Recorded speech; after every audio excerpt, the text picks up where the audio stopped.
Operation కగార్ను continue చేయడం పట్ల విద్యార్థి సంఘాలు ఏమంటా ఉన్నాయి, మీరు ఏం డిమాండ్ చేస్తున్నారు కేంద్ర ప్రభుత్వాన్ని?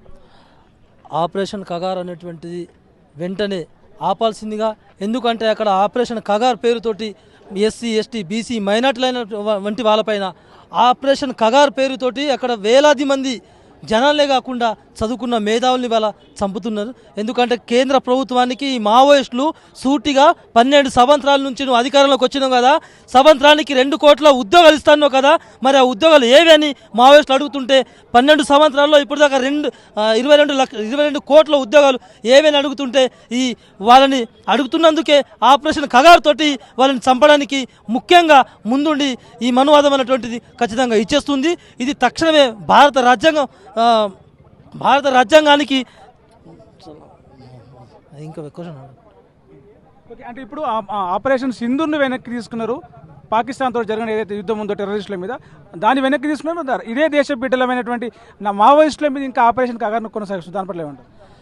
ఆపరేషన్ సింధూర్ అన్నారు. సింధూర్ అంటే చాలామంది మొన్న జరిగిన పాల్గొంలో దాడిలో పైన కోల్పోయిన వాళ్ళు సింధూర్ పేరు చెప్పి పాకిస్తాన్ తోటి యుద్ధం జరిపి ఒక 12 గంటల్లోనే ఆ యుద్ధం అనేటువంటి మళ్ళీ ముగించినామని చెప్పి ఎవరో మన డొనాల్డ్ ట్రంప్ చెప్పగానే బట్ భారతదేశంలో భారతదేశంలో గిరిజనులు అనేటువంటి వాళ్ళపైన గత 8 సంవత్సరాల నుంచి ఆపరేషన్ కగార్ పేరుతోటి అమాయకులైన గిరిజనులపైన మీరు దాడులు చేసి వాళ్ళని ప్రాణాలను పొట్టన పెట్టుకుంటుంటే, అమాయకులైన ప్రజలను మీరు చంపుతుంటే దాని పేరు కగారా అని అడుగుతా ఉన్నాం. మేము ఒకటే డిమాండ్ చేస్తున్నాం కేంద్ర ప్రభుత్వానికి, అయ్యా అక్కడ కగార్ పేరుతోటి అమాయకులైన 27 మంది చనిపోతే అక్కడ శవాల్ని పట్టుకొని డ్యాన్స్ చేస్తున్నారు. ఆ శవాల్లో మాకు ఎక్కడ మావోయిస్టులు కనబడతలేరు. అక్కడ అమిత్ షా, నరేంద్ర మోడీ ఫోటో శవాలు మాకు కనిపిస్తున్నాయి తప్ప మావోయిస్టులు అక్కడ కనిపిస్తలేవని చెప్తా ఉన్నాం. ఈ ఉస్మానియా వేదిక నుంచి, ఈ తెలంగాణలో నుంచి మావోయిస్టుల పైన జరుగుతున్న యొక్క దాడుల్ని వెంటనే కేంద్ర ప్రభుత్వం అనేటువంటి ఆపకపోతే మేము కూడా యుద్ధం చేయాల్సింది.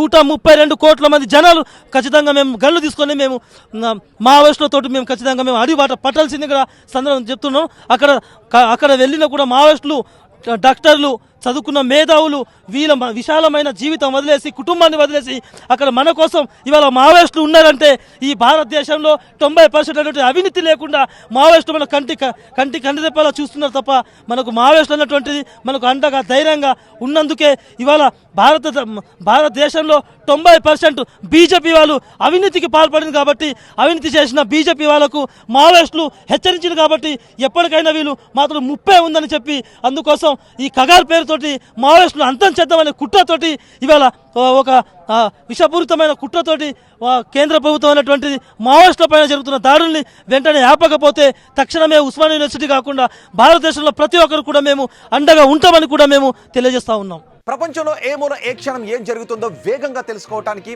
తొలి వెలుగు వాట్సాప్ ఛానల్ని ఫాలో చేయండి.